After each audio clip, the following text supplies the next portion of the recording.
You're listening to Brigade Radio 1.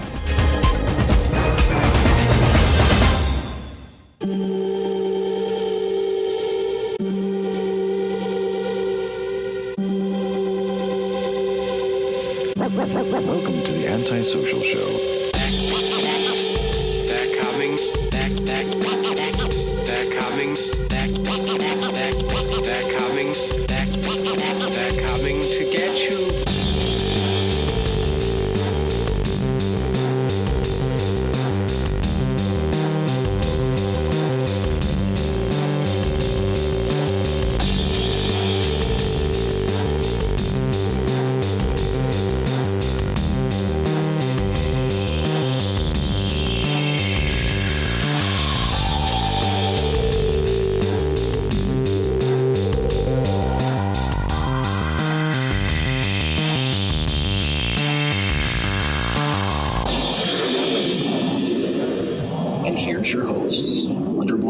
And Tyson Saner. Hello, everybody, and welcome to another episode of Antisocial Show, the only show, or maybe not the only show, that's going to put the sound in sound casting.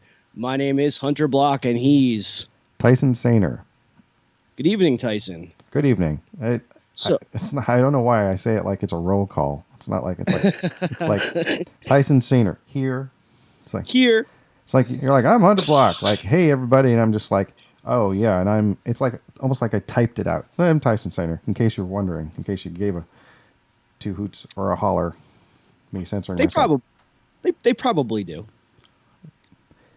At any rate, it's just, I don't know. It's not like you're full of like the vim and vigor, or the piss and vinegar. So I guess vim and vinegar are two good things. But anyway, you're full of these things. Like you come into the gate, you're like, haha, and I'm like, punctuation. It's all right. Anyway.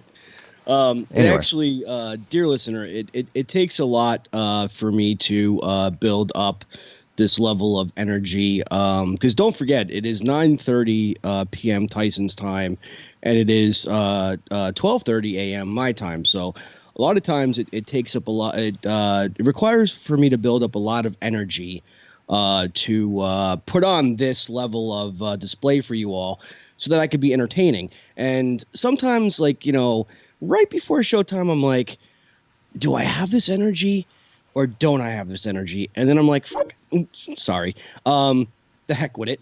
We'll see what happens. And a lot of times, even I'm amazed about the level of energy that I put out during these episodes. I think there was only like one or two where I was like not putting out that energy, but it's okay though, because there's never been an episode that's ever been bad, in my opinion. So, no, not to my knowledge. I mean, I always have fun, so I don't know what a bad episode would be. I mean, because even if I don't think of myself, oh, that was a great episode, I never go, oh, that sucked. That's so awful. I mean, honestly, it's not, it's not, there's no. It's not a matter of ego. It's just I don't have the. I do think sometimes I'll be like, okay, well, I got to edit around certain things, maybe, and then but I don't ever go, oh, that was Well, there's never been like a really bad sucky episode. I would think like one time I want to say like I was off my A game was when we were talking to Raj from High Content. Podcast. Raj from High Content. Raj. Yeah. What about it? That was when I was having a really bad bronchitis attack. Yeah. Well, really you had like bronchitis is no joke though. Like you were really you're putting. I was dying, but you know what though? I struggled through it because when you're dedicated as I am to the show. You find a way around these things, and I think quite a few times. Anyone out there listening or watching this, there's been a few times when Tyson has been really creative with how we do the show. In fact, one time, there's one episode that you'll listen to, and I forget which episode it is now because we've done almost 100 of these things, where it was solely by phones. In other words, Tyson was on his phone, I was on my phone, and of course our guest was on their phone. And I honestly don't know how Tyson did it, but Tyson pulled it off. Oh. So Well, I think it's just a matter of unplugging a cable from one place and plugging it into another place, and then making sure all the other recording stuff is working. I actually, you know what? Let me do a little behind the scenes real quick. okay, Hold up for a second. absolutely. All right, just a bit. All right. Okay, so Tyson's going off to do something that requires behind the scenes.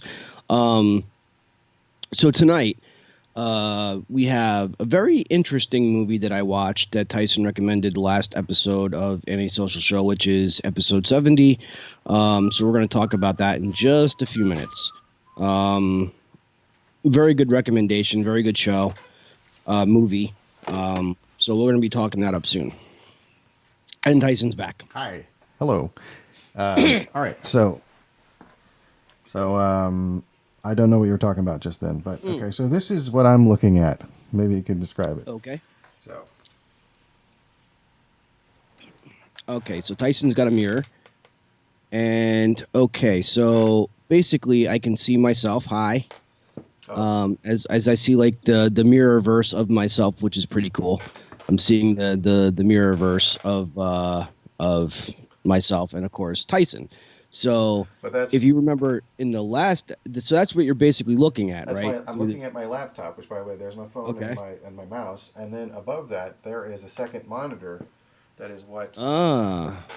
Okay. Because what I'm using is I'm using the same video capture card that I use to capture game footage for Tyson Saner Gamer.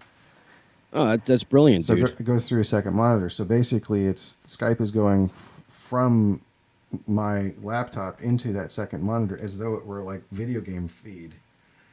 Gotcha. What I found out last time when we did this, the time before when we did video, I found out that the audio on my side doesn't actually record from Skype.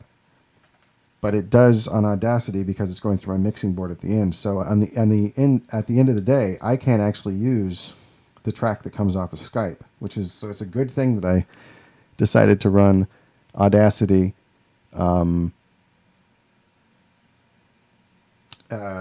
before that. Okay, so actually, you know what? I need to stop this recording and then start a fresh one real quick. So. Okay. But just the sound, so hang tight. We're hanging tight.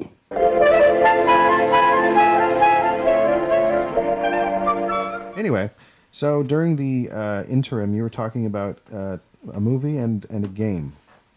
Yes. So in episode 70, as I was explaining to everybody, you had mentioned or you had recommended a movie called Thugs of Hindustan or Hindustan. And I told you I was going to watch it before the show, tonight's episode. Yeah. And dude, I have to say this now. Brilliant. It was an awesome recommendation. Yeah. Oh yeah, dude. I mean, it didn't even really matter that the movie was like 2 hours long because essentially the storyline was.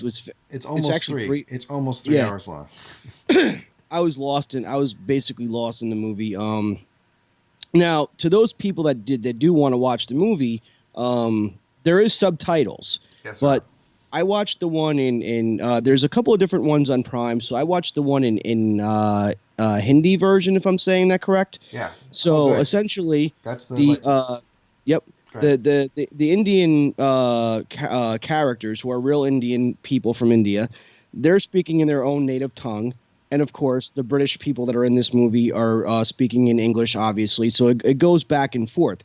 So the best way to do this is just put it on subtitles, so you can still understand what the British men are saying, but you'll still see the subtitles of what they're saying. So it's not too bad because at some points they do speak in the Hindu language. So Hindi, right. So you have to pay attention to the subtitles, but it's really not that complicated to watch what's going on in the movie and pay attention to the storyline. Who really irked my nerves, and I kind of went back and forth, it's like a love-hate relationship, is Ferengi. Oh, yeah. Because there's a lot of twists in that. Yes, there are times I just wanted to punch him in the face, no lie. And then Yeah. there, at one point, like, I'm thinking, okay, this guy's gonna be like the next Azad, if I'm saying that right, which means freedom. Yeah, it does. That is interesting Yep. how they did that. Thank you. But I thought he was going to be like the next Azad, and then it obviously I'm glad that the real Azad, and I can't pronounce what his sailor name is, so I'm not gonna chop it up or bastardize it. I cannot remember myself, or else I would say it. Yeah. But I mean, essentially, dude, I mean, it was kind of like, because if you remember in like in 2 of the or 3 of the Pirates of the Caribbean movies, they were dealing with the East European Trading Company or East Trading Company, whatever that thing is called. The company. East Indian Trading Company. Yeah. Yes. So. East India, rather, I should say. Yeah. I believe it's singular. East India. These are. Go ahead. So these are the bad guys in this movie, and Clive. He's just a total. Excuse my. He's gonna have to cut me out on this one, but he's just. Oh, he's like the worst human being, and it's great how they established that like right at the beginning of the film. It's like, no, this is a dirtbag. This guy. He's a dirtbag, exactly. So usually I do give spoilers. I'm not giving spoilers on this one because this is such an epic movie, and it is something that you have to at least watch once in your life because, I mean, it's something different. And it's just action packed. I mean, like the fighting scenes, and I mean, it's almost like, and they have like kind of like a bit of music in there too. Yeah. What'd you think of that? How there's like 3 full-on musical numbers in it. Yes, big ones. It's almost like progressively bigger ones, rather. Sorry. Yes. Yeah. It's almost like the world disappears when they're doing like these when they're singing in the musical or whatever. Yeah. And it also has a brush of comedy in it too, and Ferengi is like the comedy relief that basically just entertains everybody. But you also have to watch out because Ferengi's the type of guy where you love him one minute and you hate him the next, and you're not too sure about him the next minute. But I'm glad it worked out the way it did. I'm not going to give any spoilers away, but he does say, and this is in the preview. He says, "Deceit is my nature." Yes, he did say that. He says that many times. That's a common refrain to go back to. Meanwhile, the other guy, Assad, whose name I believe is Kudubashk. Let's see here. It's Kudubashk. He's and he says, and to trust is his nature. Yes. So there's a really simple storytelling going on with these very simple exchanges. Like there's and it's a lot of story told it really doesn't feel like almost 3 hours to me, at least. No, it didn't really to me either. Now Laura liked this movie as well, and it's a brilliant film, dude. It's definitely, if you're a lover of movies and story, even at its most simplistic form, I think that you would enjoy this movie. I mean, at least just watching it once. I mean, it's something I could probably watch again. I will say though, at first, it was a little annoying, and I'll tell you why. Uh-huh. Okay, so in every if you go on Prime, okay, Prime Video. Yes. Certain foreign films will have subtitles already built into it. Okay, so essentially, I went on my Apple device to watch this on Prime, and I pulled like a couple of different versions of it up, thinking, okay, well, I'm going to get subtitles on one of these, and I was getting subtitles on none of them, right? So I went to another movie, not to watch it, but just to see if subtitles would pop up on that, and it did, and I'm like, why am I getting subtitles on this thing, but not getting subtitles on the movie that I want to watch? So I started watching it originally on my phone, on Prime Video on my phone, and I'm like, I don't want to watch a 3-hour movie on my phone because I haven't had to do that in such a long time. So I went to YouTube, and not YouTube, Google, and I figured out all I had to do was just go into the settings of Apple device and just turn on the subtitles. So I did that, and everything just worked out beautifully. So this was for Thugs or for something else? This was for Thugs of Hindustan. So what did you not watch it on Prime? I'm sorry, I missed it. No, I did. So what I had to do was I had to go out of Prime altogether and turn on subtitles for the Apple device. Oh. Because for some reason, when I was watching the Thugs of Hindustan on Prime, the subtitles weren't coming up, and I'm like, I got why you. are they not coming up? So I went to a different movie just to test it. Yeah, okay, and- I see now. So, Yep. so you figured out it was the settings on the whole thing on the phone. Correct. So did you watch it with headphones? I did not. Oh yeah, watch some of those music numbers with headphones and really appreciate the sound mixing on them, because the whole soundtrack is really lively. You know, it's kind of I definitely will. got this twangy instrument that's a lot like listening to like one of those Guy Ritchie Sherlock Holmes movies with Robert Downey Jr. Yes. Kind of ping, ping, ding, ding. It's this great sound, you know, and then a lot of you know, And a lot of good dancing too. oh yeah, amazing dancing, like really athletic, like difficult looking dancing, and just Oh, but yeah. this is the thing. So is this your first? Would that be your first Bollywood film that you've seen? I believe so. Yeah. So Bollywood, yeah, it's basically, you know, it's Indian cinema. It's a type of movie that apparently includes song and dance numbers. Like, Well, a lot of their stuff I've seen like clips of like things before with Indian movies. mm-hmm. And they always seem to like add like dancing and music to a lot of stuff. Like there's a clip of them like attempting to do Superman, and there's Superman's flying in the air and then he lands down, but instead of like beating up the bad guys, you've seen it before. He's like kind of like singing, kind of like doing like a dance number. Maybe. I saw one from this movie that I found out was, I think, called Donga, and it's there's a song called Golimar, and it's basically a viral video on YouTube dubbed Indian Thriller. Yes, I've seen that. And somebody put in like phonetically, they put in what the guy sounds like he's saying if you were to translate it into near phonetic English, you know. So it's like these silly, like, so Golimar becomes girly man. And Man, yeah. killer, girly man, and then it has like, you know, that nipply man I met. He stole my motorboat, and just weird, you know.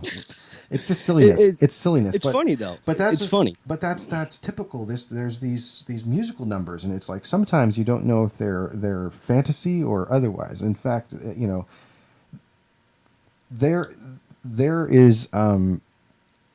Okay, so the people who made Thugs of Hindustan include a person who there's this series of cop movies, like cop and thief films over in India, directed by Sanjay Gadvi. Did the first one? It's called Dhoom, but that's Dhoom, like Doom. You know, so it's not like Doom like the video game or the movie with The Rock. It's Right. Dhoom, and it's it basically, so it says it means bang, basically. It's like a sound, I guess. Or I assume more the bang of a drum. It's very contextual, by the way, because in the movie, so anyway, these are cops and robbers movies, but it's the thief specifically, right? And the first one came out in 2004, and it has full on like song and dance numbers, and it's a cop, like kind of a comedy adventure film. Like modern, 2004 modern. Like, and by the way, it's the most successful, pretty much the most successful. It is the second largest Bollywood film franchise. There's three of these movies. Dhoom was 2004. Dhoom 2 was 2006, and then they waited 7 years for some reason, and Dhoom 3 came out in 2013. And I'm about more than halfway through Dhoom 3 right now. I've seen all these movies so far, and they are fun. You know, they're not the same kind of level of like CG and whatnot, but I will say, if you start with Dhoom 1 and then go to Dhoom 2 and Dhoom 3, the set pieces and the chases get more elaborate, and so do the dance numbers.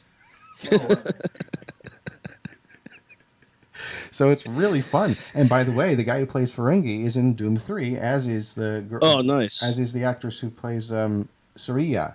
Suriya, yep. Suriya Jan, that song, the whole thing. That's his sort of love interest. Yeah, you can say that again. Yeah, Ferengi's love interest right there, and I don't know. Me personally, if I was like in that time, I probably would have gone for the princess. Interesting. But I mean, I didn't write the story, but but they did leave it open for a sequel. Oh yeah, they kind of did, didn't they? Yeah, they did. So yeah, also by the way, that story was based on Okay, I'll find this. It's called. Well, they said it wasn't based on any true events, though. No, but it is based on a piece of literature. Yes. Okay. So it. Well, I mean, it is all right. So it's not. Sorry. I'm sorry. Oh, so I just read this here. Apparently, it says. Contrary to initial reports, the film is not based on Philip Meadows Taylor's 1839 novel Confessions of a Thug. So it's not, but people thought it was, and so that was actually something until I just read this now that it's essentially was kind of suggested by it. Mm-hmm. Which it's like now Confessions. If it had been true, Confessions of a Thug, by the way, is. It is okay. So it is an English novel. It's written, like I said, by Philip Meadows Taylor in 1839, based on the Thuggee cult in British India. If you recall, there were Thuggees in. Go ahead. Yes. In what? Say Indiana Jones Temple of Doom. That's it. Yeah, Kalima. Kalima. Yep. Rip the heart out. And he just like tosses that junk. He just like tosses that. Like he's like kind of like dropping the mic. He's just like, I'm gonna rip your heart out. Just like throws it on the ground. He's like, you're done. Heart rip, mic drop. It's a whole thing. So it was a bestseller, this book, Confessions of a Thug, in 19th century Britain, becoming the British Empire's most sensational ethnographic fiction in the first half of the 19th century. Its avid readers included Queen Victoria. Okay, nice. So it's a really popular book. So I guess that's why people thought it was kind of suggested by that. And I did because I read, I guess, one of those initial reports. So I'm glad that we got that cleared up. Anyway, so basically these Dhoom movies, the people who made this movie, yeah. And by the way, this movie did not do well. Really? Like it kind of failed at the box office, but it is recouping its losses kind of slowly. So I mean, if you go by that rule of three, it didn't. It was kind of a commercial failure. Which is now, are you talking about Thugs of Hindustan or Dhoom? Yeah, no, the Dhoom is like is pretty much the most successful Indian film of all time. Okay, pretty much. I mean, more or less. I mean, or so at least it basically, was, so basically, Thugs of Hindustan was not. That was a flop. Basically, is what you're saying. It seems like it wasn't that well received. Yeah, which is amazing because like I don't even know how I decided on that one. I think I just was looking at Amazon Prime and I was thinking, I would like to kind of get into Bollywood. So why don't I see what's available? I really kind of wanted to see Donga or see if that was available on Amazon Prime. So I did a search on that, I think, and then I other stuff came up and then I saw this one at Thugs of Hindustan. I'm like, and it's got a great cover. It's very well. You've seen it because in the previous week's videos, I put up a couple of those posters, and they're really elaborate. They're big splash, kind of like mini characters. Oh yeah, it looks like a Star Wars poster or Pirates of the Caribbean. It does. Like really epic, It really reminded me of Pirates of the Caribbean, just in an Indian style fashion. It has that feel to it, yeah. Yeah, I'm also willing to bet that because we talked about this before with other films, like where they don't do so well at the box office, but give it like some time and they have like a cult following. Absolutely. It seems like it does better when it comes out of the theater than it does in the theater. Like Frank Langella's Dracula, for example. I mean, that flopped at the box office because of the time it came out. But I mean, when it hit like home video, it had a huge cult following. I think it was the same thing with Bill and Ted's Excellent Adventure. Like it was a sleeper hit, or it really did well on home video, or something like that. Something like that. I think it did.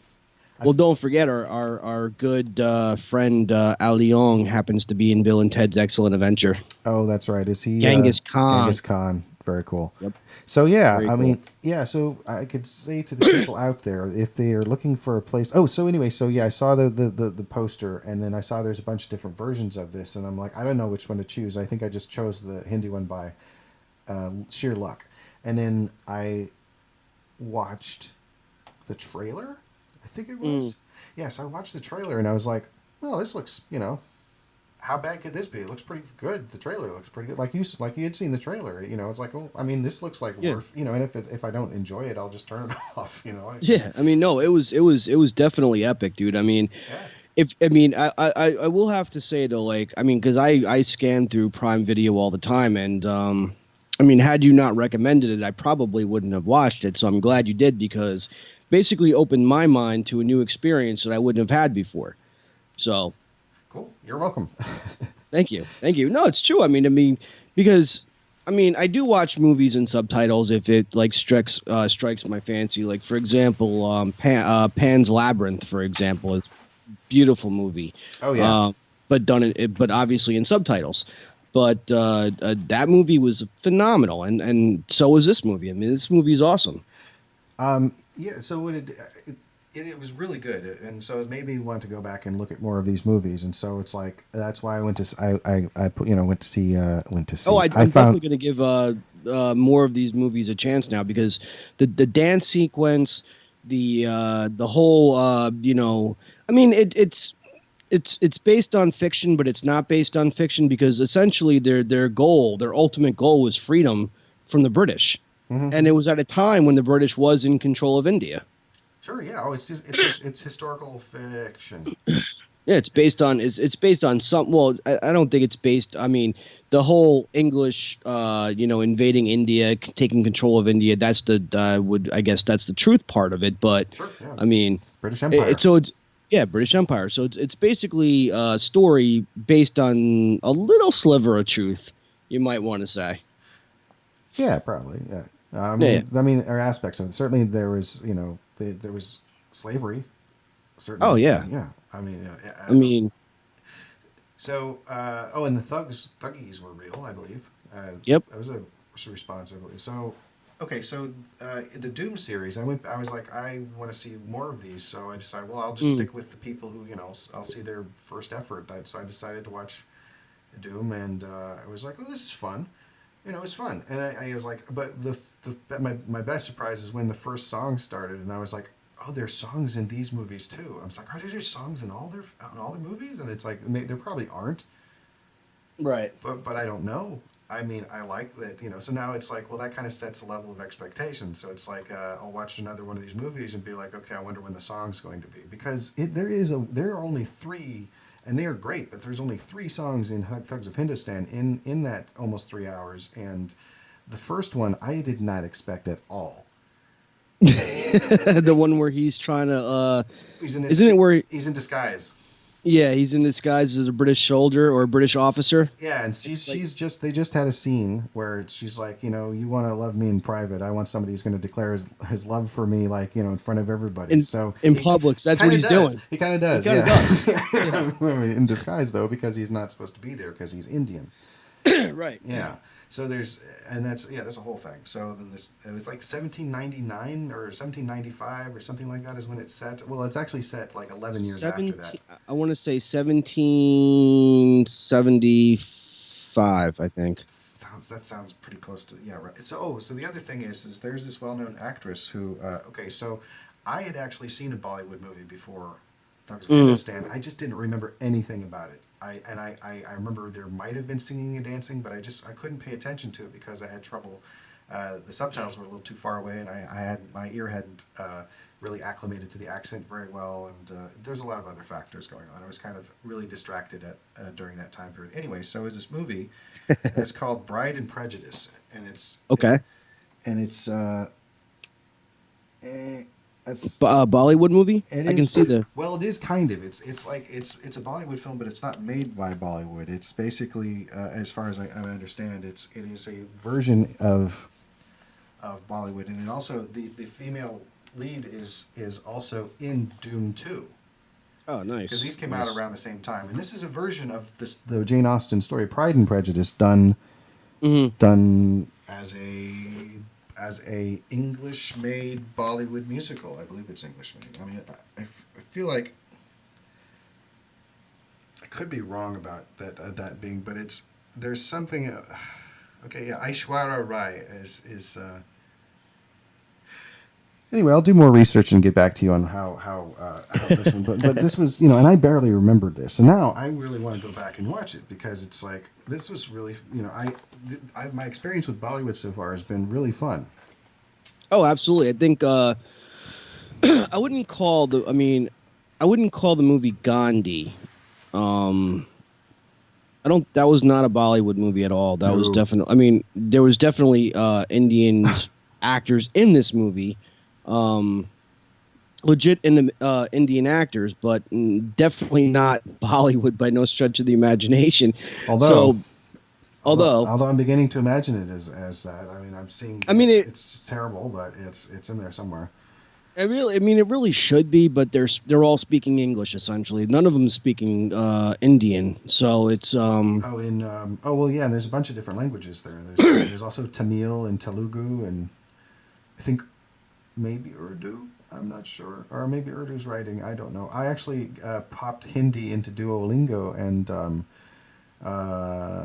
it is interesting how difficult it can be to look at a different alphabet and have it be difficult to process as the sounds that you're hearing. oh yeah, So I was yeah. I think I could do it, but it's not going to be like learning Esperanto.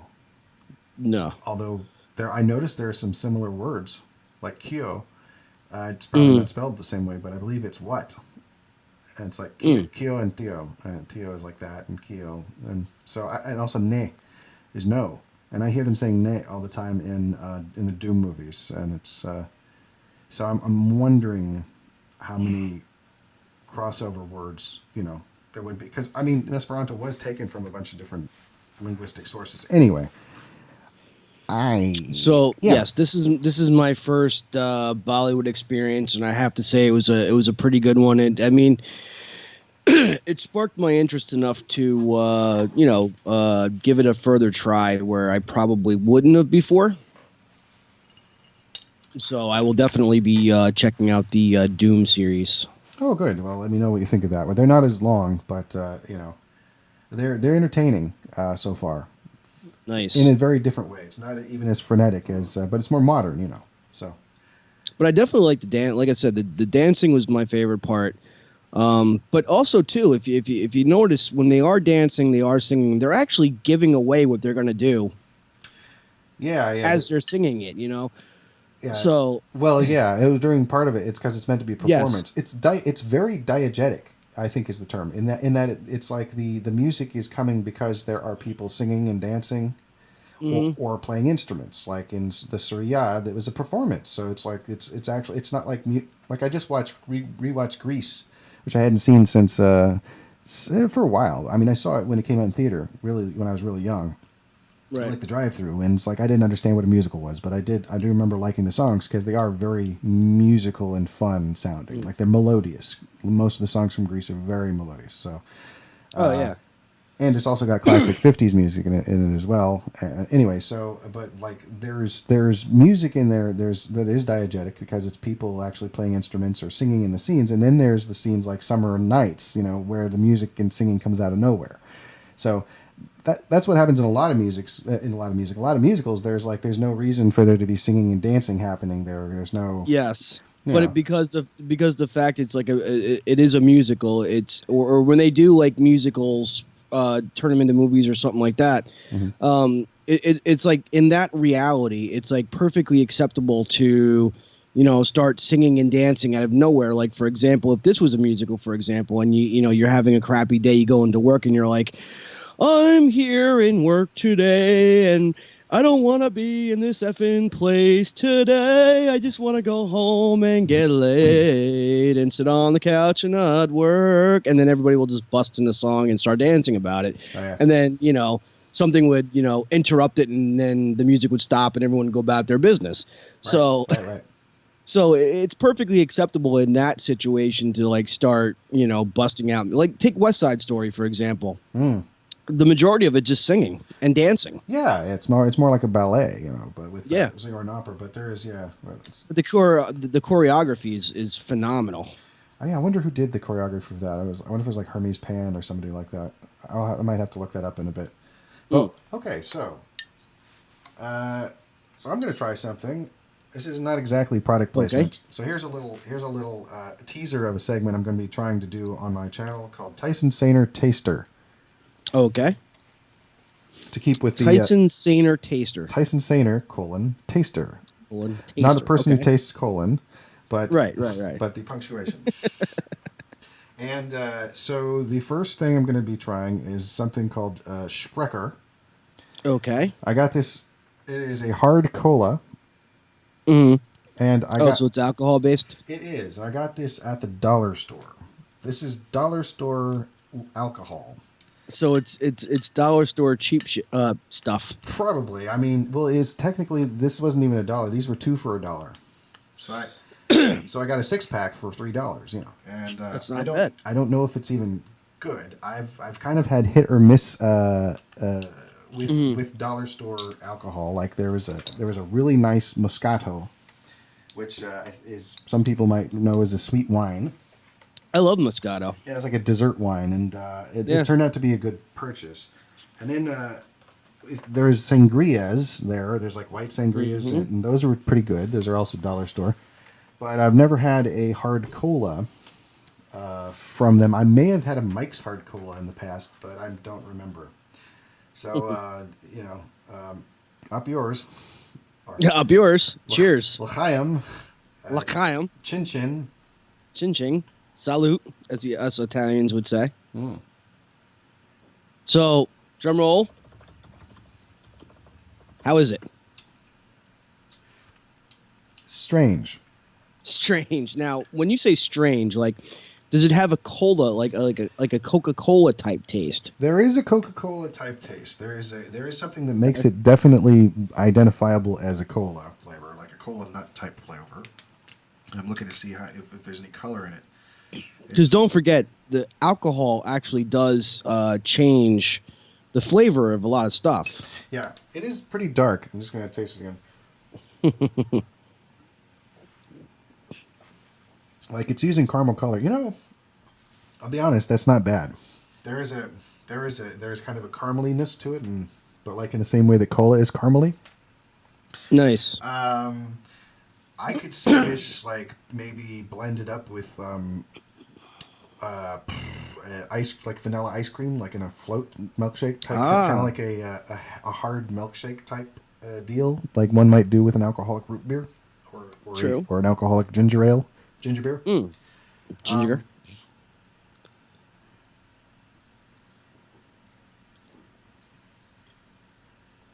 That is not bad. I'm gonna just put this back Nice. here. Okay, so out of 5, I guess I'd give it a solid 3 out of 5. Not bad, not bad. Later in the program, I'm going to be tasting chocolate. Chocolate. Yeah, I've got artisanal chocolate. I'm going to give it a try. And what type of chocolate is it? I couldn't see it because of the glare. Oh, I'm sorry. This is okay. So it is Choco Love. Choco Love. I don't know. It looks like it's reversed, but I'll see if you can read that or not. Ginger. So it's Choco Love, ginger crystallized in dark chocolate. Yeah. Okay. Yeah. It's like Australian ginger. So yeah, there's a few different types of these where it's like, there's one that's like almond and pecan. There's one that's like chili and cherries. And I will probably try these. Oh, one was like almond butter and salted caramel or something. it's like, what? Hey, salted caramel tastes good, dude. It really does. No, I like salted caramel, but like it's both of these flavors. I mean, almond butter is already pretty darn good. Anyway. I mean, maybe they couldn't like decide between the two, so they just like kind of like fused them together as like a perfect blend, because certain things like you wouldn't think go together, and they do. Like for example, me and the other half, we went to Buffalo Wild Wings. Oh yeah, and and I forget. So essentially, we were having, I want to say Pretzel Bites or something salty, something that you wouldn't think would necessarily go with caramel, like a caramel dip. Oh, yeah? But the server said, "Here, try it with caramel dip." And I have to. And at first, I'm like, I don't know if I'm gonna like that. But after giving it a good college try, I have to admit it was phenomenal. Was it Pretzel Bites or something with salt on it? I think it might have been Pretzel Bites, because normally they serve it with like, cheese, and you just dip it in the cheese and you eat it. Sure, But yeah. But he said try it with caramel. I used to with cinnamon caramel. That sounds good. It sounds really good. I would love to try that, but I it's bread. Oh, that's right. You don't do bread. No, I don't. I could do bread, but I'd prefer not to bleed from the anus as much as possible. Yeah, Or absolutely. Or I'd like to bleed from the anus as little as possible. Right. Because that would be a very bad thing. I guess mathematically those mean essentially the same thing. So I mean, I do miss bread. I do really miss, bread. I miss pizza. I miss sandwiches. I miss, flour tortillas. I miss the texture and whatnot. I miss the mouthfeel. I miss the how satisfyingly chewy bread can be. I miss like sourdough toast, that's slightly burnt with some nice butter on it. But yes. You know what I don't miss? What's up? Bleeding from the anus. Exactly. I don't miss that at all. No. Well, I mean, that's the whole thing. I mean, I know Kevin Smith jokes about it because he's now a confirmed vegan, which he gave up all animal products. But I mean, if you think about it, this has probably been like the most healthiest he's ever been, and he really, I think, took on the vegan lifestyle easily. Is the word that comes to mind, and I don't know him, so I feel I don't feel like I should speak for him. But he used to talk about, and by the way, that wasn't I'm going to speak for him. When I said but, this is not me speaking for him. I'm remembering him saying like how he didn't like vegetables and how his favorite part of like the pork chop was the bit of cheese that was baked on top, and he would wouldn't touch vegetables, and it's just like drinking gallons of milk, like cold white milk, which I'm guilty of. So I mean, I don't know. I could have a heart attack, tomorrow, but I hope that my food choices have made a difference. Well, no, I think the fact that I mean, first of all, dude, you're probably, I want to say, healthier in more ways in every stretch of the imagination than I am, because I'm not healthy at all. But the thing about it is, I think your food choices. Obviously, you don't drink. Rarely. I mean, that's rarely. the first bit of alcohol I've had in like. Well, let me go on the record. Months. Let me go on the record for saying that for 70 episodes. I'm gonna have a little more. There you go. For 70 episodes that we've done. Yes, 70 episodes. For 70 episodes that we've done of Antisocial Show, and I've known you now for almost a decade. I've never known you to be a big drinker. I've only ever seen you drink maybe like 3 times in almost 10 years, and that was when you were drinking the flavored candy corn flavored vodka during Halloween time. So I mean it's so you don't drink excessively, and I think with your good eating habits, dude, I think you're gonna prevent yourself from having a heart attack. I hope so, but it's especially I don't want to half orphan my child. Yeah, I never even known that you even smoked cigarettes until you told me about it. I mean, like, all them years I was talking to you, and I'm like, you stopped smoking? Like, when did you ever smoke? Oh yeah, and you're I never even smoked for about 20. It wasn't 25 years. It was I smoked from. See, I was 19 in the year. I turned 19 in the year 1993. I want to say, because I was born in '74. So I smoked from 19 until August of 2014. So I quit smoking like almost 5 years ago. It'll be 5 years this August.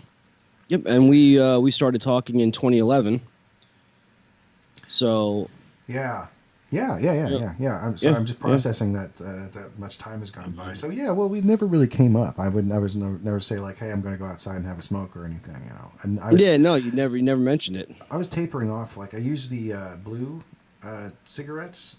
They're like it's like basically nicotine vapor, and it had 3 different flavors. There's tobacco flavor, there's mentholated, and then there was like not sure, maybe I don't remember, but. I'd go outside and have a couple of vape hits off of that blue cigarette. Pardon me, by the way.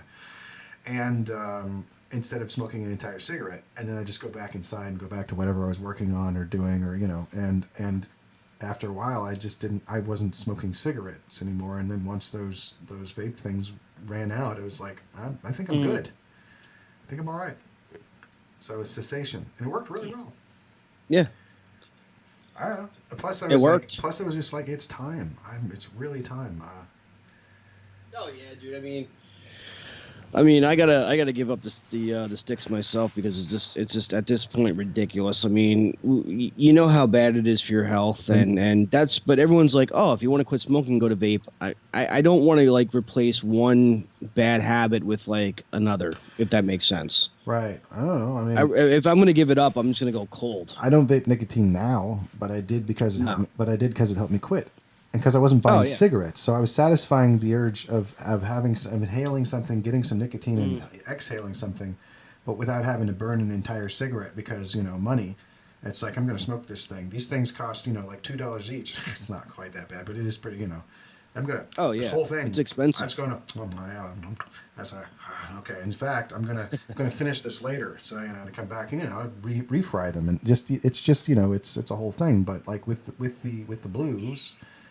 It's just like one puff, maybe two puffs, maybe one on the way in, and then I'm good for however long it was. And that's not a whole cigarette smoke. That's just getting a little bit of nicotine in. So it worked. That's really well. True. It worked really well. I don't know. It makes sense. But plus again, I really wanted to just be done with cigarettes. Yeah, I don't blame you, dude. I mean, listen, like it's definitely not a very good habit. So any way you can quit, you quit. I mean, like I said, I'm gonna go cold turkey myself. But to go off the beaten path a little bit, as we have been known to do on this show, I just sent an audio recording to Mr. Davian Dent of Strange Times, and so on our show, because I plugged myself in twice, us in twice in that audio, I would like to wish Kat and Davian a happy 300th episode of Strange Times that's coming up shortly. Oh, yeah. They're at 294 right now. So, in the style of The Rock, okay? Okay. The style of The Rock.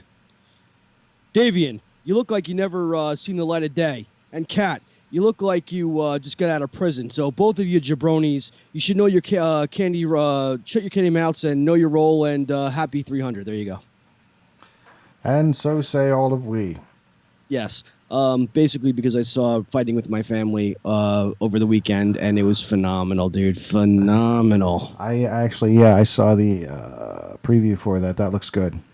Yes. See, I wanted to say what I just said in the recording that I sent to Davian, but I didn't want to plagiarize The Rock because he basically did use that.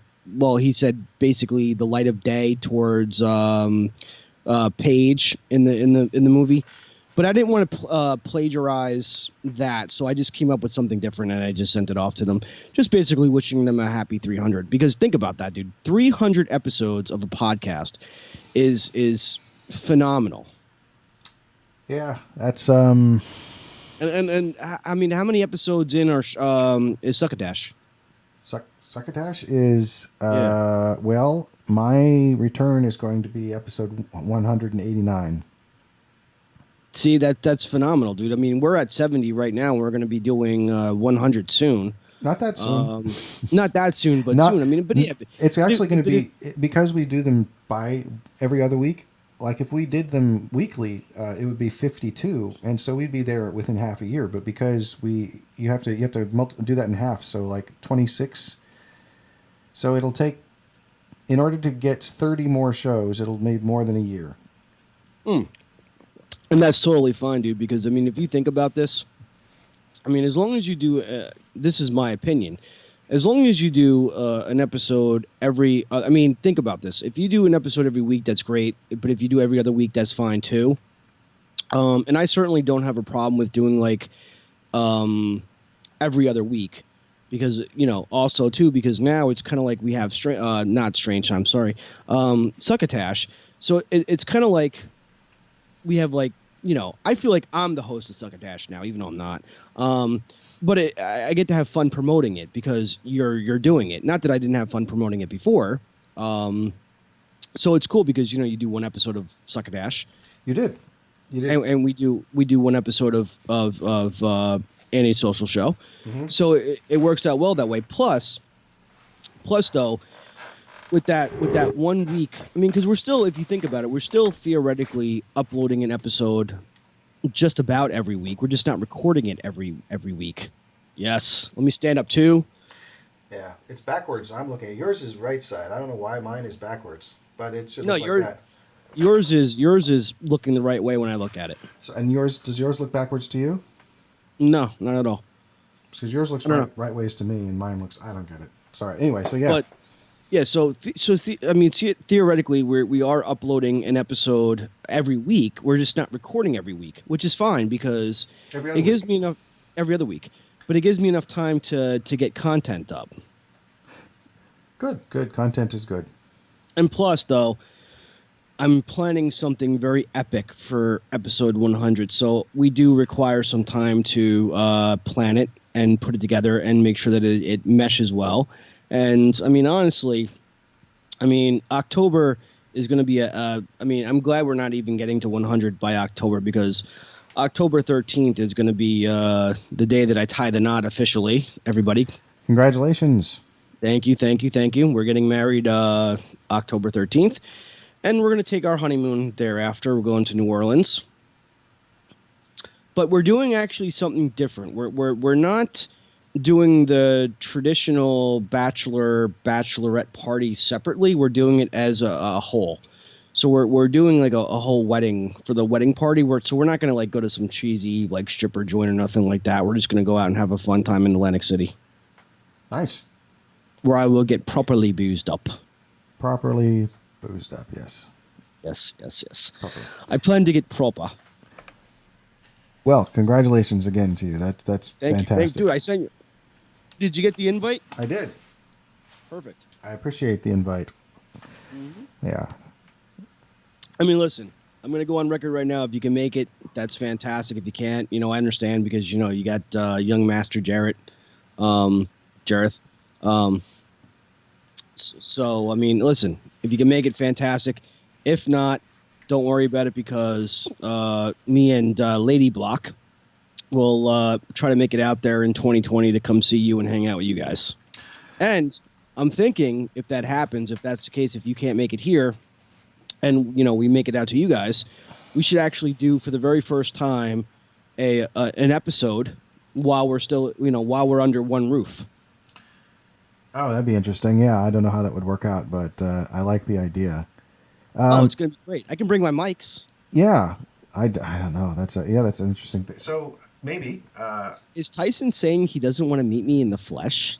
No, it's the recording thing that's it's okay. I wouldn't want to meet me in the flesh either. No. It's the whole recording aspect of it. Like that sounds like a lot of work. I mean, the meeting sounds great, but like I'm just busting your balls, dude. Right. I'm just trying to think of the logistics of it. So it's like, the meeting's cool. The logistics. Well, I mean, think about this. I could do it in on our cell phones in a hotel room, perhaps. That sounded like way worse than I meant it to be, but you get the idea. Now for, I guess, part 2 of Tyson Saner Taster.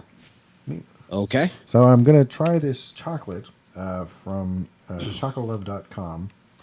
We've established it's got crystallized ginger in it. Which is really healthy for you, by the way. Oh, yeah, ginger's good for the stomach, is my understanding. It's good for a lot of things. Ginger crystallized in dark chocolate. Okay, so now, Andre, I understand that you got to experience Fortnite, basically, for the first time. Yeah, so let me explain how that came about, okay? Smells good? It smells like dark chocolate. Nice. It's an aphrodisiac. Something like that. Absolutely. Nature's way of stimulating the senses. Ooh, that looks really good. You can't even actually see. Like I was thinking, because it said crystallized ginger, that it might have it like it might be bumpy and kind of like, like a Nestle's. Those ones that maybe it's like Nestle's Crunch, like how it's got little ridges and things on it. It's got texture.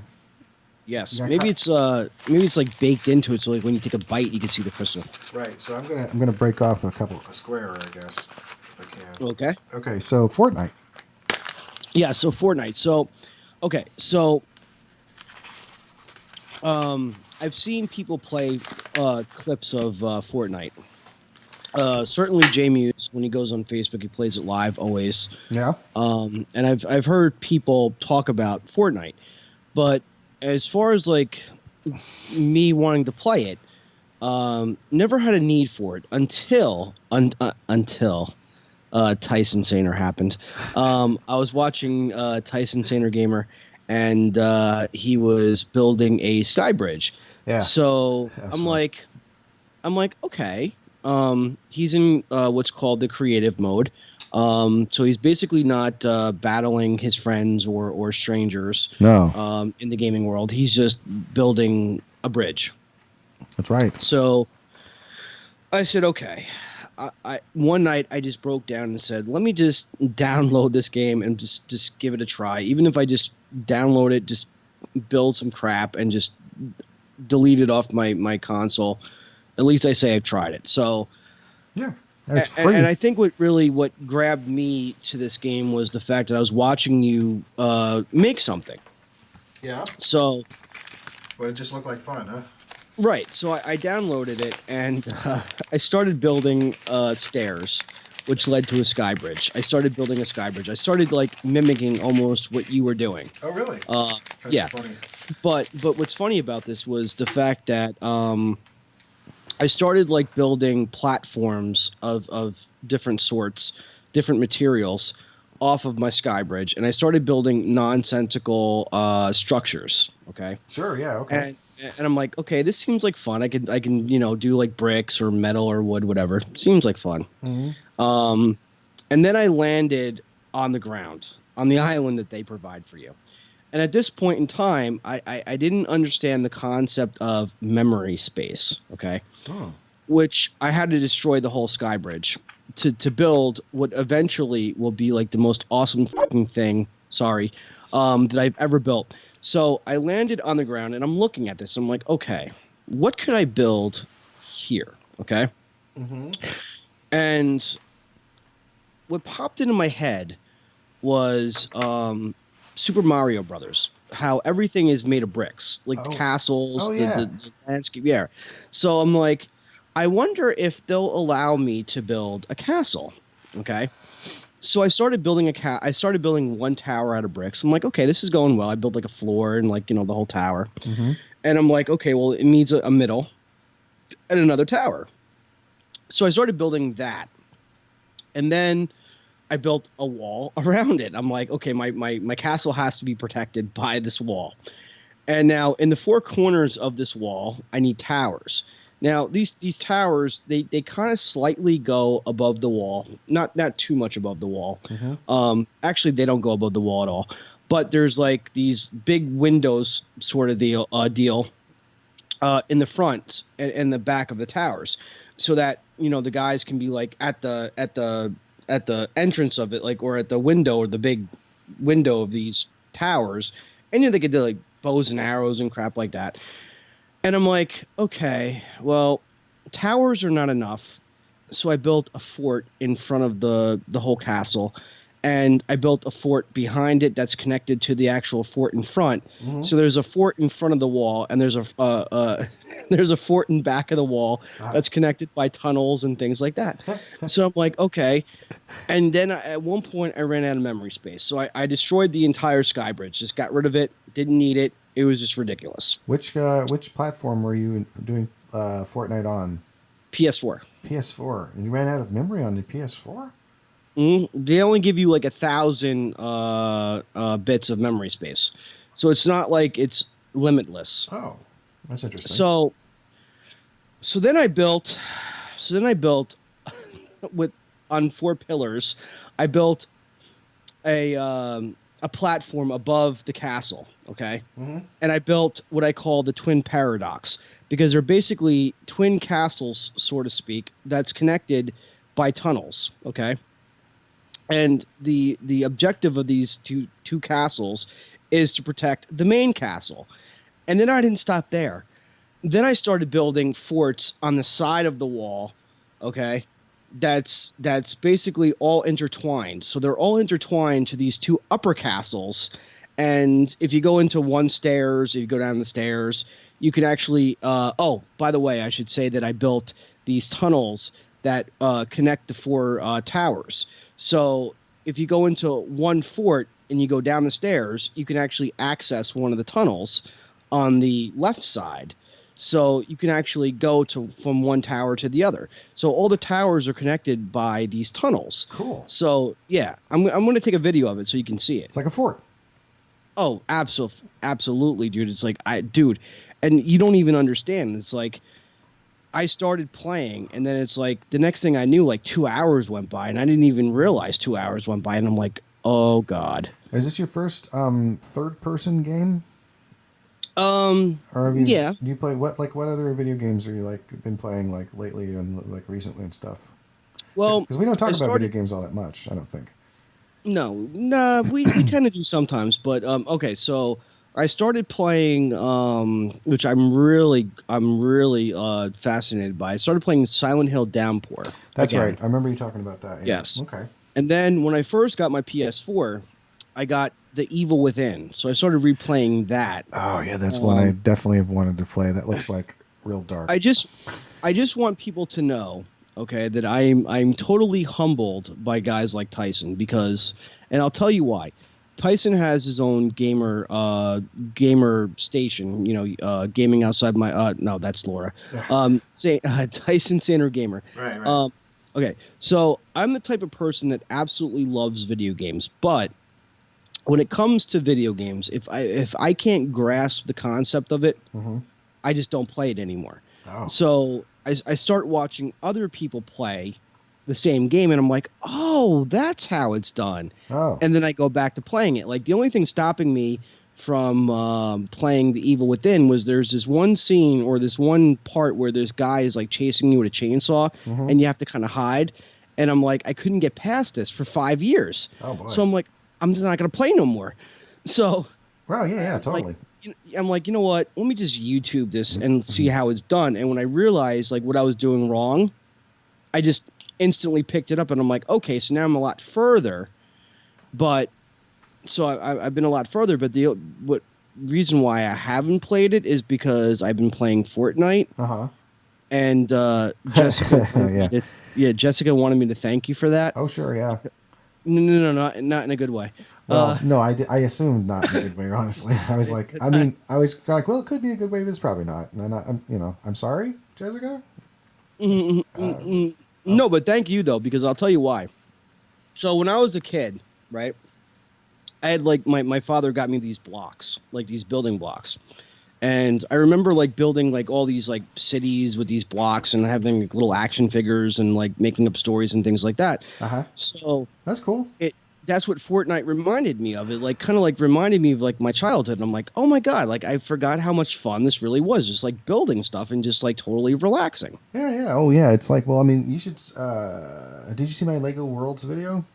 Yeah, I loved it. You'd like Lego Worlds. It's like people were calling it Lego Minecraft. And the thing is, to this day, I've never played Minecraft. And it's not because I don't think I'd like it. It's just I've not gotten around to it.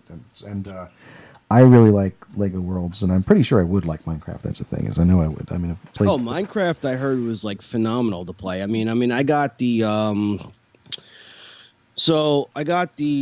with Apple TV. I got the controller. There's a controller that you could buy separately from Apple Store. Oh, nice. And you could play Minecraft. Oh yeah. So you can do for anyone out there, so you can do apps on your Apple TV.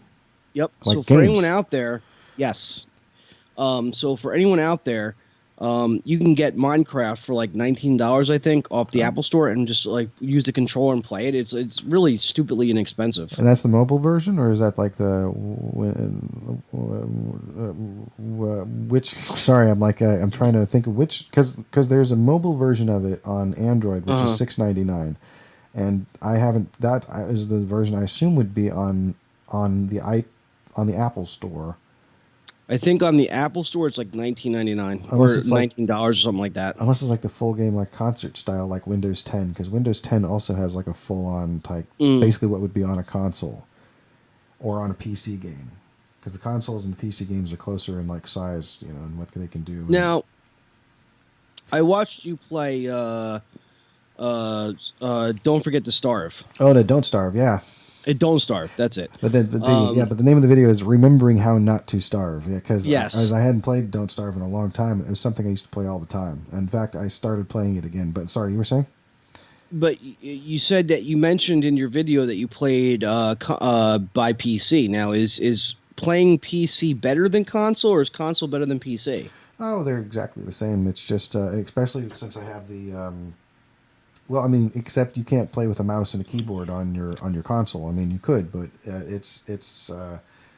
I'm used to Don't Starve on console, so I tried it with the mouse and keyboard, and it's like, okay, I understand that this is how people play this, but this is really difficult. So I'm gonna, since it's got full controller support through Steam, I use my GameStop Mad Catz controller, whatever it is. This Xbox 360. It's the standard Xbox 360/1 era controller. It's got all the buttons in the same place and whatnot, and that it's a wired controller that hooks right in USB through my laptop there. So. Speaking of which, So it's like playing console just on the laptop. Speaking of which, you can check out my kind of gaming experience on Antisocial Show on Facebook. When I do the live videos. So basically, I don't sit there and try to film it on my phone while I'm playing it. I just announce that I'm playing it and what I think of it, and I just do it. So. I mean, I definitely enjoyed or am enjoying Fortnite. I want to say it's calm, dude, because, and not to mention the fact that if you just go into creative mode, you don't even have to battle anybody, but if you go into creative mode, it definitely gets your mind going, because I got to thinking okay, I'm building all these structures. Now, how do I connect them? You know what I'm saying? So the original castle and the original fort that's in front of it is not connected. But all the stuff that's above it and all the side stuff is either connected by stairs or by tunnels or by things like that. So right, you have to work within certain spatial requirements, basically, or figure out how something would exist in the real world. Yes. All right, so I'm going to try this. I'm going to try this chocolate. Okay, so Tyson is trying the chocolate. He said, "It's good." It's tempered. Well, now do you taste the? What are you tasting exactly? It's dark chocolate. It's very dark. Mm-hmm. It's not bittersweet just yet. Oh, okay. I've got the crystals. I can kind of taste the ginger crystals. I was going to say that. Do you taste the ginger? A little bit. Yeah, but okay.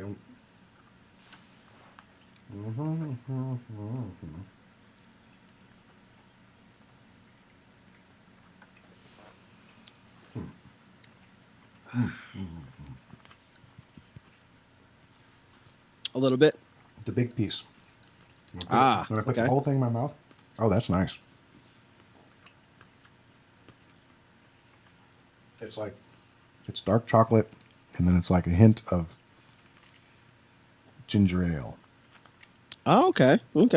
But not like ginger ale, but the taste that makes ginger ale. That accent that makes it distinct from root beer or something, where it's got it's got a particular style of, I don't want to say bitterness, but it's because ginger ale and root beer, things like this, is when these are the prototypical soda beverages, when they're just they're digging stuff out of the ground and adding sugar to it. Nice. That's what root beer is, and ginger and whatnot. These are, it's their roots, they're veggies, and it's these became our soft drinks. I think they were medicinal actually at one point, and some still probably are. Meanwhile, well, ginger in and of itself is has many health benefits. This isn't bad. Actually, by the way, I am tasting the beer now a little bit more. It does taste like beer with cola in it, sort of. So, ladies and gentlemen, dear listeners, as Davian would say, because believe it or not, before I continue further, Davian is one of the many people that kind of like my podcast guru. So dear listener, as Davian would say, Tyson is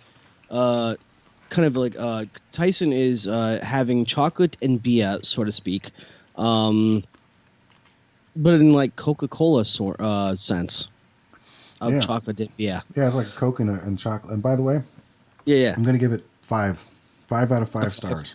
That is Okay. that is quite good. Okay. Choco love chocolate with I guess you can go to chocolove.com, and that is CHOCOLOVE.com/social. I guess for the social media, but chocolove.com. I'll end it non-GMO if you care about that sort of thing. This one, by the way, its details say this is it's Belgian chocolate, and it is 65% cocoa content, which is pretty high. Well, isn't like Belgian known for like chocolate? Or among like, other things, yeah, but yeah, Yeah. certainly, yeah. There is also known Belgia is also known for. I know it's not called Belgia, it's Belgium. Is Jean-Claude Van Damme? I believe is from there. Ah, yes. Now, see, I always used to tell people that I wanted to I wanted to move from here and go to the Swiss Alps, like the mountains with lots of snow. And I wanted to make chocolates and clocks. That was like my my aspiration in life. Well, that'd be chocolate and clocks. Yeah, absolutely. Yeah. That'd be good. Chocolate. It'd be better. You can have chocolate clocks. Ah, I thought about that actually. Chocolate cuckoo clocks. Ah, yes. Maybe that's pushing it a bit too far. I'm drawing a blank on this, but there was a movie, cartoon, something. It might have been a Simpsons episode. I don't remember. But there was, speaking of Hindustan, there was an Indian prince who wanted an entire castle made of chocolate that he could live in, and it wound up melting on his ass. This sounds really familiar. Yeah. Right? Yeah. Yeah, it really does. I just can't. I just. Oh. I feel like You know what it is? I feel like it's one of those Saturday morning, like, yeah, what? No. Like Johnny Depp's Willy Wonka Chocolate Factory. Yeah, that's right. The Tim Burton Charlie and the Yes. Chocolate Factory. Yes, that's Yes. right. Okay, that's what that's from. That just like popped in my head, just like. By the way, another movie that has lots of songs. Well, not lots of songs, but it definitely has dance numbers, sort of, and they're all with Deep Roy, the one man Oompa Loompa. Yes. Or one man Oompa Loompas. Oompa Loompas. Or Oompa Loompoi, I believe it would be pluralized in Esperanto. Now, let me ask you this, because now we're talking about chocolate. Okay. Okay. So, which do you prefer? Do you prefer Tim Burton, of course, his adaptation of Willy Wonka Chocolate Factory? Or do you go with Gene Wilder's the original version of that movie? I mean, if I'm going to rank one over the other, Yes. I have to give it to the original adaptation. Thank you. Yes. But I don't yes. dislike the update, No, I think the update isn't like the update more closer to the book than the original movie. In parts. Yes. Just like there were like the squirrels. That was a detail. Like it was squirrels instead of geese laying golden egg. That's also in the movie. Other stuff not so much, but I mean like the backstory with Wonka and his father, who was Christopher Lee in the movie. That was phenomenal with Christopher Lee. Yes. I mean, I think anything would like. Oh, his father was a dentist. Sorry, yeah. Now, isn't your character Mr. Lee based off of Christopher Lee, right? Mr. L, yeah, is Mr. L? Yeah, it's absolutely Christopher Lee. It's specifically Christopher Lee from the behind the scenes stuff on the Lord of the Rings movies. Where he played Saruman, and he talked about working on the film with Peter, and how fun it was to talk to everybody and all pronounce the words correctly. Yeah. By the way, speaking of reminiscing about the old days about that, I've never done voice acting before until then. When I played my character. Well, thank you for going along with me on that. That was brilliant. And we still have kind of script for a part 2. Yeah, we have the beginning of a script for part 2, certainly. Yeah, so I think Combat Radio Volume 5. Maybe. Yeah. Maybe we put But it. you gotta let me know because you know, a lot of stuff's happening in the summertime, so I gotta, Oh yeah, totally. Well, I mean, it's hard to find time to work on stuff anyway as it is. I got to work on Succotash after I'm done with this. I mean, if you think about it, dude, we put in a lot of hours on that first one. Yeah. I mean, because there wasn't even days like when we weren't even recording on some of those days. We were just coming up with script and deciding, like, what goes here, what goes there, like building the rooms, like virtual rooms and things like that. So, I mean, Yeah. Well, we had, absolutely. It was a planned thing that we put effort into. My favorite behind the scenes moment was when I had to take because back in those days I was recording on a laptop. Mm-hmm. So my favorite time was I had to take the laptop downstairs into the basement to record the last half of that one. I'm supposed to be like screaming and stuff. Mm-hmm. Oh yeah. Because basically the basement, thankfully, is soundproof. So that would have been like the perfect place to do the last part of that. I was just thinking, run! You're like screaming this, and it's like, and then Mr. L is pretty much just like run. It's not really the same. It's not really yelling because you can't. And I'm Spitz. Fritz. Yes. Fritz. Fritz. Fritz. Named after Dwight Fry's character. Tired mind. And I'm Fritz. I think it was. I just want to say Happy Halloween to everybody. Yes. Name checking Dwight Fry. I believe is. Yes. I believe that's who played the original Fritz in the original Frankenstein film. A film that did not contain an Igor. Well, if I can actually add this to the audience, or add this for the audience. So when Tyson and I came together for this idea, the original idea was that I was going to do not every single character, but most of the characters on this. However, it only seemed appropriate that Tyson did Mr. L because he had like the certain kind of voice for it, and I had this like very crazy like Igor type voice, so I did this right here. And I had fun doing it. It's the role you were born to play. What happened? It's the role you were born to play. Oh, absolutely, dude. Dude, trust me, it was definitely fun playing Fritz. Oh, good. Yeah, and I look forward to doing it again. So, I think we can figure something out. oh, absolutely. Like I said, like the concept for like a Haunted Tour Part 2 was definitely stellar. Well, it's getting the story flow. It's a big part of it, but then there's also a lot of work in post-production after the recordings of the voices have been done, finding sound effects and creating new ones and figuring out musical cues and all that stuff. Farming the public domain for bits of music.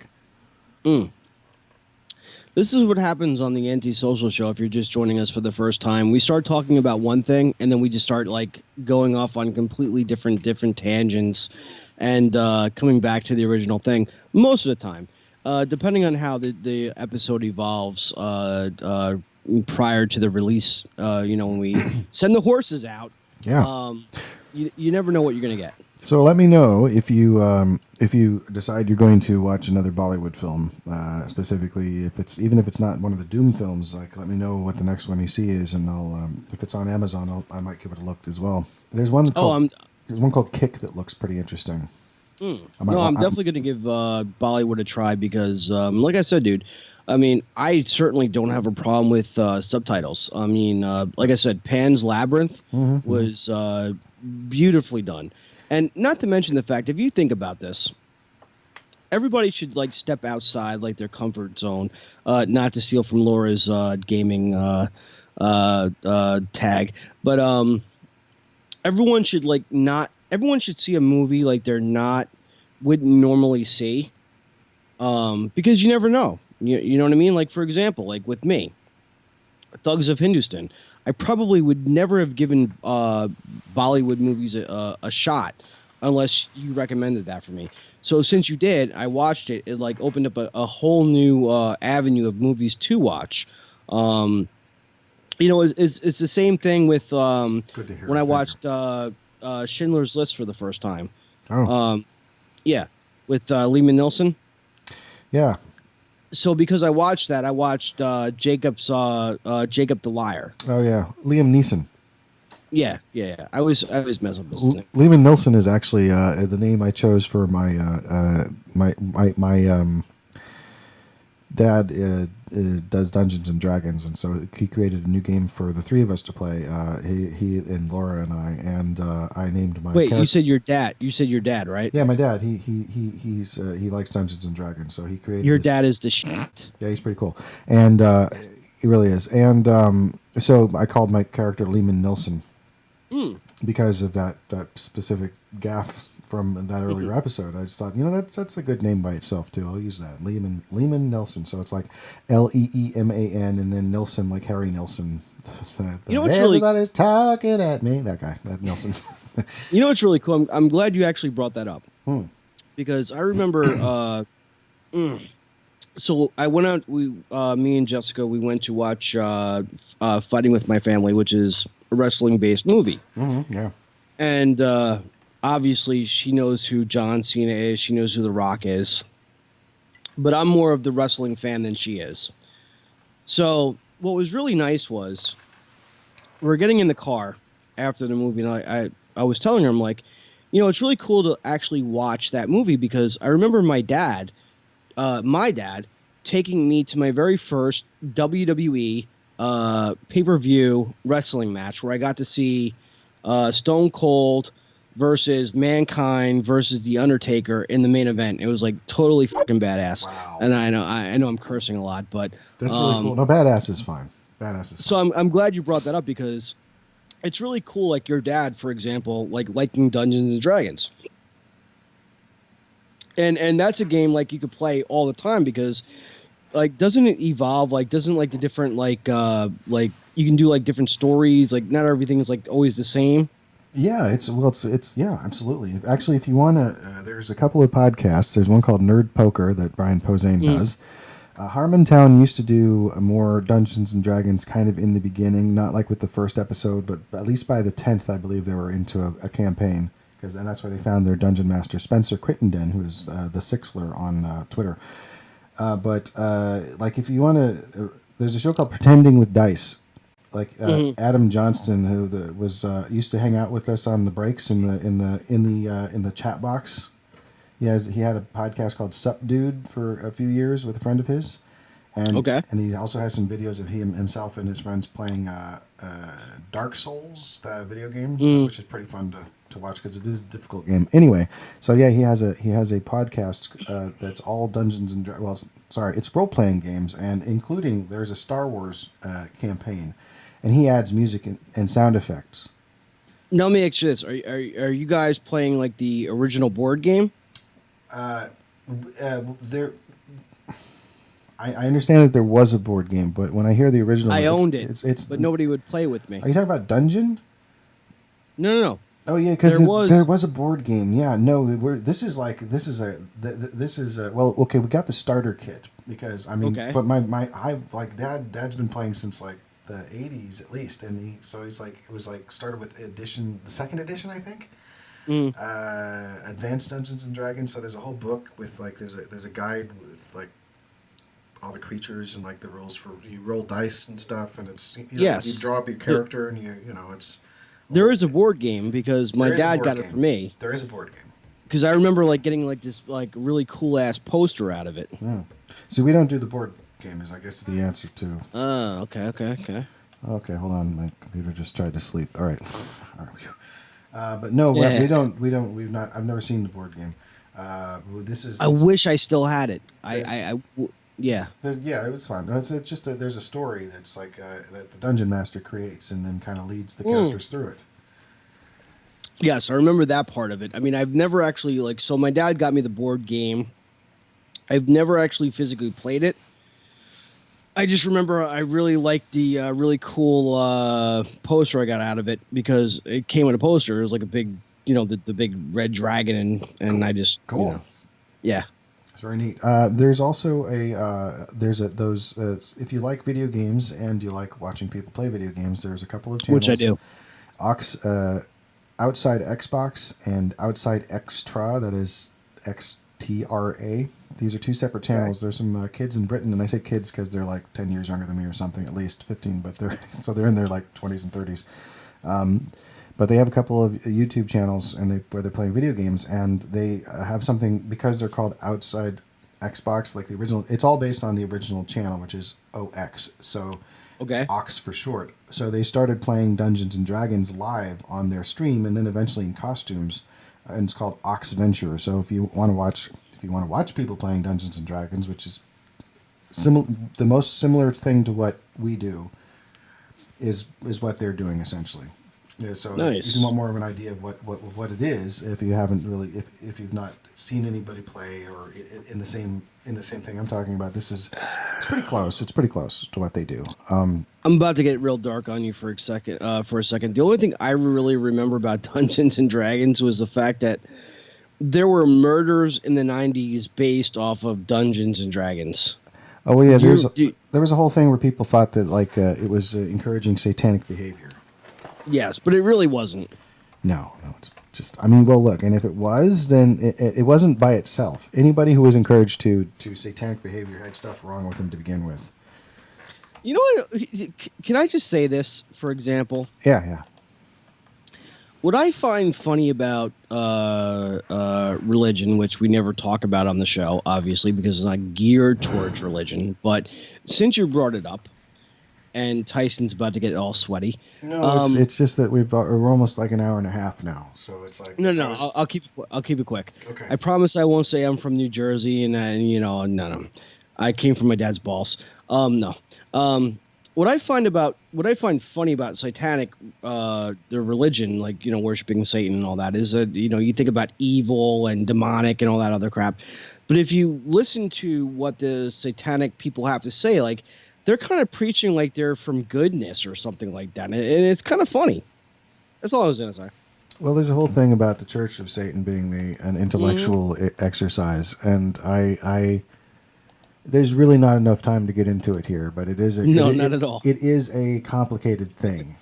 Yes, it is. It's not Star Wars cut and dry. It is where it's like there's clear evil and there's clear not evil. I mean, there is in the story of Christianity, there's good and evil. Oh yeah, absolutely. But like, well, I mean, think about this. Here's something that I want you to think about. Okay. All right. Maybe for next episode. Take John Carpenter's The Thing. Okay. Now, is The Thing really evil? Or is it just doing what's necessary for survival because that's what it's ingrained to do? Well, that's the thing is, I think there's an argument that I believe that it's just doing what it's supposed to do. But I think it's all survival. But then again, we also don't know if we never experience its inner. We have to assume that there's a soulless, empty copy. If there's a full copy of a human, that it's actually only pretending to be that human. But right. If it's for survival, it's got to absorb some of them. So who knows how it processes things, or if it just gives the appearance of processing things, which is the scariest thing. Exactly. Like it's like the sociopath who can look at you and say, "I would never kill anybody," but you know that they have. Ah, yes. It's like that's just the scary thing, So I'm not sure what.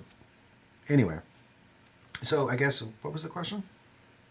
I said, is the thing really evil? Oh yeah, so I don't know. Or is it just doing like what it's in its nature to do? I mean, in the original film version, it was more of a monster, like a bipedal kind of like clearly sort of thing with no name, an it type of thing. And I don't mean like Stephen King's It, but like a creature, like a universal monster type creature. But it was like Howard Hawks. But in the other thing, yeah, go ahead. Yes, I will say this. Both John Carpenter's The Thing and The Fly, okay, with Jeff Goldblum, are both remakes, but they're both stellar remakes. And the Blob too, actually. Sure, yeah, I like those remakes. They're fun. I think the thing that makes the thing and the thing scarier is the idea that it is just surviving.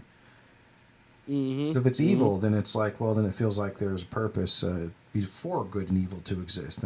But if it's just surviving, it's that's frightening because nature does not give a fuck. This is true. So it is more frightening to think that it's just a thing that's surviving, like a parasite or something that just requires a resource, and that resource, is to something that we give the concept of, sentience, the idea of a soul. We do all this attaching to the idea of a personality in a person. We're not just bags of meat. We are, snowflakes. No, we are designed. We are people. We are. Well, we think we're our own sense of self. We think we're important, and we have because we put importance with each other. Like a person isn't like you're important to me as a person. Right. I would be sad if you were dead. So that's. But like to this thing, we're just something that it needs to look like, theoretically. So it's like it's no, like Kevin Smith's thing about the shark. To a shark, we're just food, and so the idea it's like. Correct. It's something that will just eat us and poop us out, and that's kind of what the thing does, kind of. Well, I mean, this goes back to like my whole concept of like social media, right? Now, you've heard my argument before about podcasters versus like social media celebrities, where I think where podcasters put in the work, put in the time. I mean, you certainly do. Very humbled by what you do. Appreciative of what you do. Where, thank you. Social media people, like, they get on Facebook, it's like, oh, let me, like, film that I'm taking a dump. Because I want people to think I'm relevant. It's like, okay, well, just because you're, too much to get involved in. But you get the idea. Sure. Yeah, I mean, if I had time to really make the connection there, I can. I'm just thinking, certainly. Well, every person's dump is relevant to themselves. Right. Well, I'm just saying, like, the whole social media versus podcasting. I wouldn't say it's like survival, but obviously it's not survival. Obviously, it's not survival for somebody to go on Facebook, take a live video, and say, "Hey, look at me." Unless this is what they're known for, and it's like it provides with them with a source of income or something. But yeah, for the most part, no. It's just it's I don't know what it is. It's like it's performance art. Who knows? I just want people to know that I had a point there, but because it's so late, I forgot my point. That's all. That's all right. Which is, I'm a mad genius. It's all right. It happens. Well. That about does it. For the Antisocial Show. For Antisocial Show. I'm Tyson Saner. And I'm Hunter Block. Be decent to each other. Absolutely. And thank you for watching. Have a good time, folks.